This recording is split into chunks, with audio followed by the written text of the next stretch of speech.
In this guide, I'm going to show you how to update YouTube app on Android.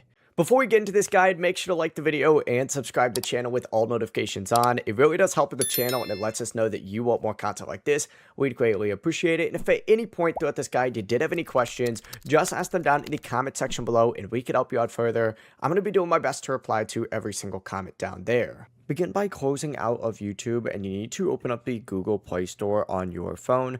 Simply tap the search bar at the very bottom, search for YouTube, and open up the official YouTube app page. If an update is available, you'll see an update button. Simply tap update, wait for the newer version to download and install, and once it finishes, the button's going to change to open. You simply have to go ahead and then hit open again to launch YouTube, and the app will now be updated and ready to use. If you do not see an update button, that usually means your YouTube app is already on the latest version available for your device at the time. Before you leave this guide, make sure to like the video and subscribe to the channel with all notifications on. It really does help the channel and it lets us know that you want more content like this. We'd greatly appreciate it. And if at any point throughout this guide you did have any questions, once again, ask them down in the comment section below and we can help you out further. I'm going to be doing my best to reply to every single comment down there. Have a great rest of your day though.